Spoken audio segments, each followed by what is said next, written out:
Hey there, welcome into Daybreak Plus on WGRZ Plus. I'm Alyssa Clausel, filling in for Melissa today. Patrick is up on the roof with your weather. Staying warm up there, Patrick, I hope. Yeah, it's a little chilly, but you know, the sun is out. There's something about just the blue sky kind of just warms things up. And some sun, some much needed sun. I'm going to stand out there with my arms out open like this because I just need that vitamin D. I've been missing it. No doubt. Have not had much of that recently. No. Don't always do this time of the year, but so it's nice to get it.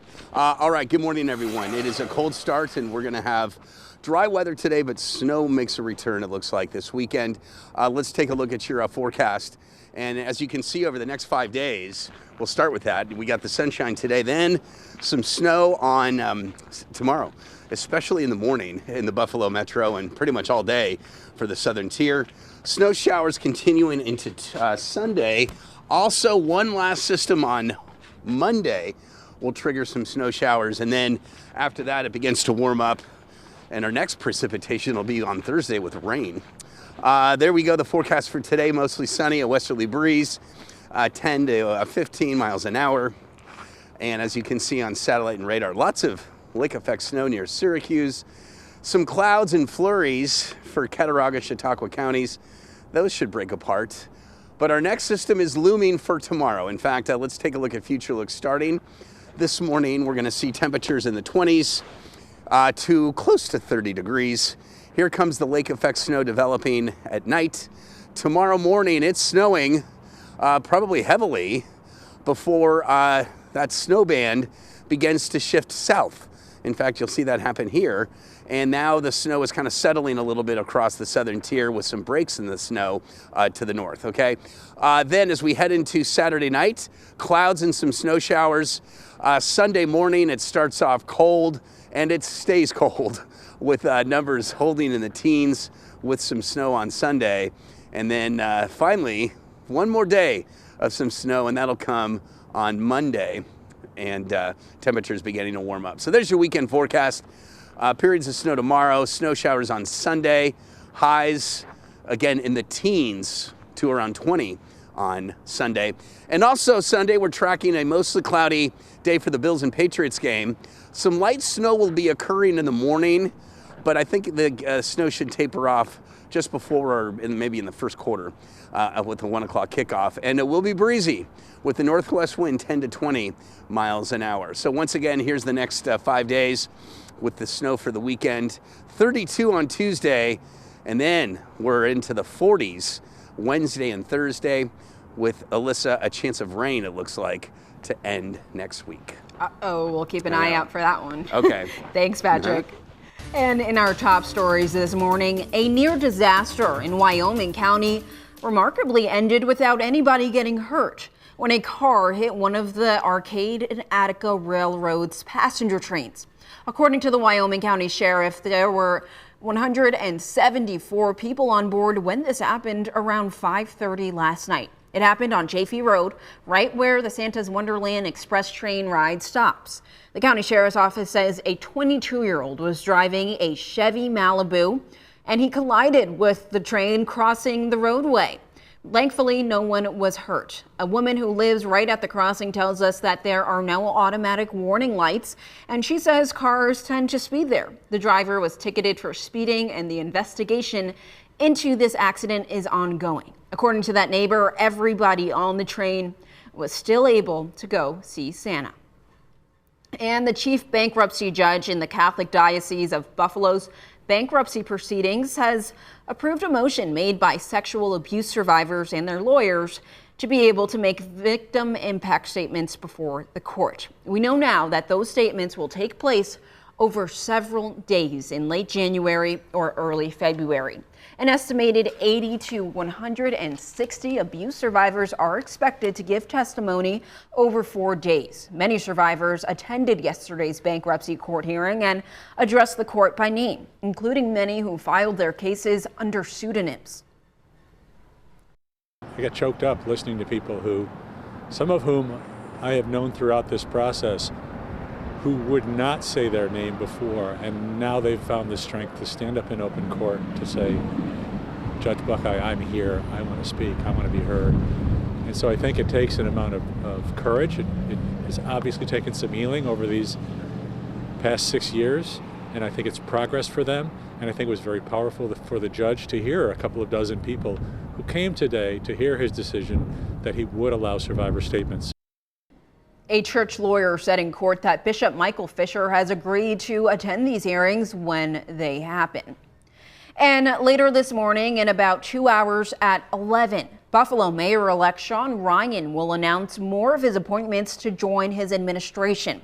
Just yesterday, he announced the appointment of Craig Macy as interim commissioner of the Buffalo Police Department. Macy retired a few months ago after 17 years with the department. He's a veteran who served in Iraq and Afghanistan and was a former member of the SWAT team, a lieutenant, and a community police officer. He'll serve in his new role while a national search for a permanent police commissioner begins. Buffalo PBA President John Davidson, who worked with Macy in the past, described what the union is expecting in the role to lead Buffalo Police. You got to have a sense of collaboration, and you've got to value the members that work for the department. With the expanded walking unit and the more community engagement, I think that's the way of the world right now, and I think it's being shown that that's working in Buffalo and beyond. Macy is credited with helping the department have a 98% homicide clearance rate last year. Current Commissioner Alfonso Wright is expected to retire. Well, it is 9:06 now, and with health care being a major talking point in Congress, the Senate rejected 2 health care bills yesterday, adding yet another hurdle to prevent insurance premiums from skyrocketing in January. The House, though, is expected to bring up its own bill next week ahead of a looming deadline. NBC's Alice Barr has the latest from Washington. With a 1-2 punch of failed votes from each party, the motion is not agreed to. The Senate knocking out hopes of offering a health care fix before Obamacare subsidies expire at the end of the month, sending insurance premiums soaring for some 22 million Americans. Overnight, President Trump, who refused to negotiate when Democrats pushed to extend the subsidies during the government shutdown, now calling for a bipartisan solution. I really believe we can work on health care together and come up with something that's going to be much better, much less expensive for the people. The Senate's top Democrat arguing Republicans who have long opposed Obamacare have failed to find a viable alternative. They put a little bubble gum and Scotch tape together and put together a ridiculous, phony plan. Republicans say the Obamacare system itself has forced health care costs up. Instead, they want to put money directly in Americans' health savings accounts. They can use it, pay for premiums, whatever, and then make sure we cover pre-existing condition. For now, with both plans failing on the Senate floor, Obamacare recipients like cancer survivor Rebecca Davis are about to take a hit. Her premium set to double in the new year. There's a lot of stress that comes with receiving that bill in the mail. Speaker Mike Johnson promising a vote in the House next week. That will bring down the cost of health care for all Americans, not just 7% of them. It's not clear what that plan would be, with time running out for Americans in need. Remember, extending Obamacare subsidies was the central sticking point for Democrats that kept the government in that record-setting shutdown. Democrats now want to hold the issue over Republicans in next year's midterms, and some swing district House Republicans want to force a vote on extending the money, worried spiking costs could cost them their seats. In Washington, Alice Barr, NBC News. Well, keeping in health, the FDA intends to put a black box warning on COVID-19 vaccines. That's according to sources who tell CNN. Box warnings are the most serious designed warnings about risk. For opioids, the boxed warning includes risk of abuse, addiction, overdose, and death. The COVID shots plan has not been finalized and may change. However, the plan is expected to be unveiled by the end of the year. And take a look at this. A house explosion caught on camera in a suburb in San Francisco yesterday.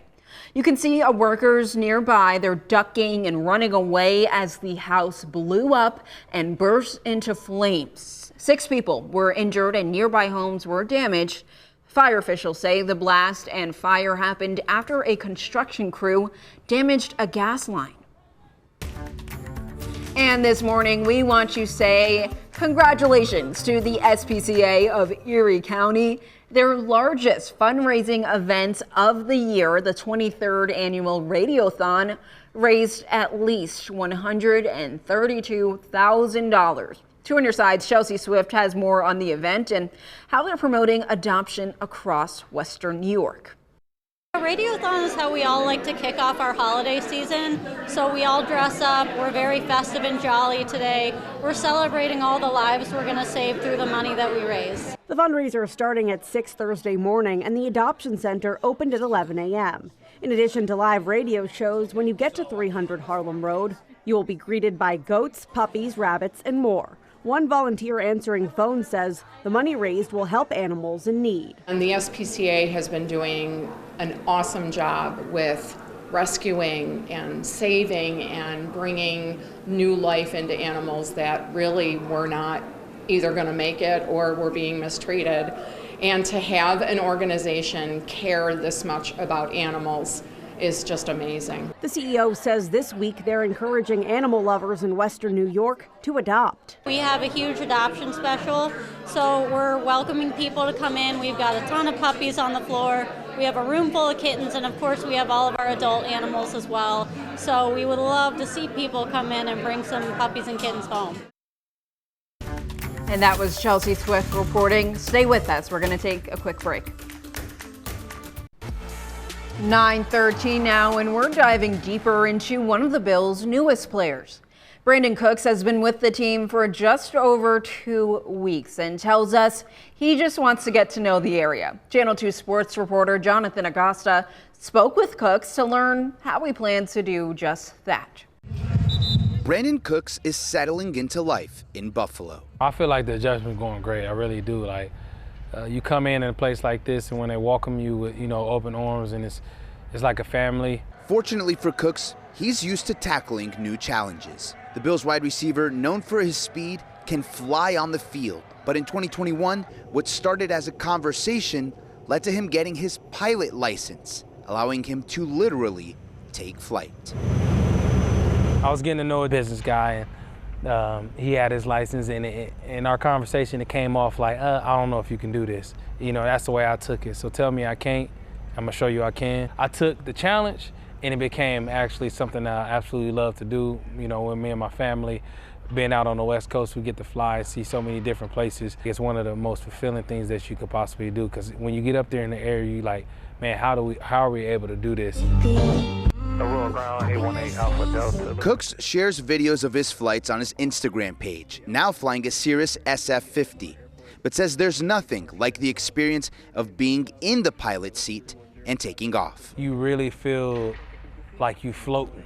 It's just a different feel when you up there, and to know like, man, I gotta be on my P's and Q's. It's a feeling that it's like you can't really explain until you experience it yourself. Flying is his hobby. Football, obviously, his main job. But the focus required for both, something Cook says is pretty similar. Like on a football field, like when you got a job, like one wrong thing can mess everything up. And when it comes to flying, you talking about life, you talking about life. So you got to be on your radio calls, right? You got to be on your traffic calls. You got to just, be able to scan the field to make sure, traffic isn't coming. As someone still new to the area, he already knows the first place he wants to check out after the season. Niagara Falls. Definitely want to get some low-level flying once the season's over. It's what you hear about, especially growing up on the West Coast. So to be able to be this close and I can go fly over it, I think that can be fun to be able to take the wife and kids over. But until then, Cook's main focus on the field, hoping he can help this Bills team feel like it's floating at season's end. On your side in Orchard Park, Jonathan Acosta, Channel 2 Sports. And with just a few days until the Bills and Pats game, Christian Benford has popped up on Thursday's injury report. He was putting in some reps at yesterday's practice, but was seen walking with a boot after and later limited due to a toe injury. Joey Bosa, Terrell Bernard, Spencer Brown, Josh Palmer all still remain limited. We expect to get the final injury report today ahead of Sunday's game at 1 o'clock in Foxborough. Well, 9:16 now, and switching it over to hockey. Our inconsistent Sabres are at it again. They beat the Vancouver Canucks last night 3-2. Rasmus Dahlin, Tage Thompson, and Zach Benson all had the Sabres goals. But after losing the first 3 games of their road trip, the Sabres have now won back-to-back contests. That long road trip comes to an end in Seattle. That game is Sunday night at 8. And as we head to break, we want to give you a live look over our beautiful Queen City, our sunny Queen City today. Stay with us. We're going to take a quick break. Welcome back. It is 9:19 on Daybreak, and we are celebrating Western New York. And in South Buffalo, there's a display that celebrates Christmas around the world with individually decorated trees. Daybreak's Kevin O'Neill was out there this morning to show us more. This event occurred last year at a different location. Let me tell you where we are, first of all. St. Teresa's, their parish center. It's Mineral Springs near Seneca in South Buffalo. The organization is the General Pulaski Association. This is the president, Joseph Ray. How you doing? Nice to see you. I'm great. So again, talk about the theme. It's bigger this year, Christmas around the world. What's the overall purpose of this?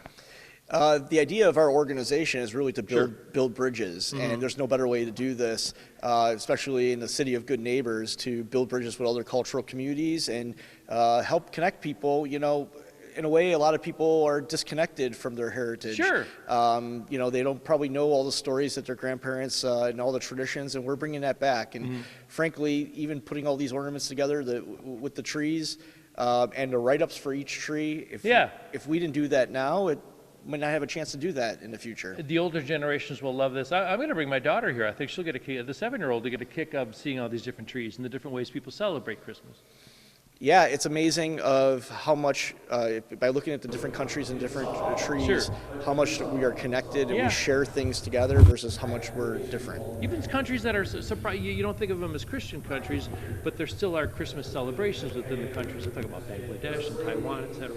Yeah, I mean, Christmas has become, we know people in the Indian community that they're Hindu, they still put up a Christmas tree. Sure. Okay, so Saturday and Sunday through the first weekend in January. Saturday and Sunday till January 4th. Okay. It's free will donation, 11 a.m. to 9 p.m. On Saturdays, 12 to 5 on Sundays. And again, we see some baskets here. There's a fundraiser as well. We have approximately 140 baskets, $50 ticket, 50-50. So hopefully that'll be a big prize for somebody. We have musical entertainment, live bands every Saturday. It's a lot of fun, different food every day. Excellent. You did a terrific job. Thank you. It's good, but decorating one tree is tough enough, but decorating 60 trees, each representing different countries, different cultures, all in one room. For more information, the website is generalpulaski.com. On your side from St. Teresa's in South Buffalo, I'm Kevin O'Neill, Channel 2 News. And all you Trader Joe's fanatics, there's a new option in Western New York starting today. The grocery store chain is opening its new location on Transit Road in Clarence. You can find it in the Eastgate Plaza. The grand opening started a little over 20 minutes ago with a ceremonial ribbon cutting, and the new store will be open for business from 9 a.m. to 9 p.m. daily. And today marks a special holiday tradition here at Channel 2. The Tree of Hope celebration is happening tonight at Roswell Park Comprehensive Cancer Center. The event spreads cheer and hope to everyone touched by cancer. Channel 2 is proud to sponsor it once again. And during our special coverage, we will share remarkable stories, including that of a 3-time cancer survivor who says one simple test changed the course of her life forever. After 2 separate battles with breast cancer, Sally Ann Decker thought she knew what to look out for. But a genetic test at Roswell Park uncovered a hidden threat that was spreading in her body. And it was one that she had no idea was even growing. Oh, it did save my life, I believe. I believe it did.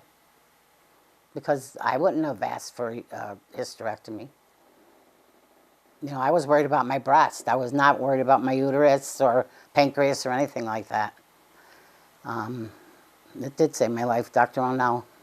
His team is wonderful. Doctors were able to remove her ovarian cancer early and now say that her case shows how genetic testing can guide prevention and catch cancers long before those symptoms even appear.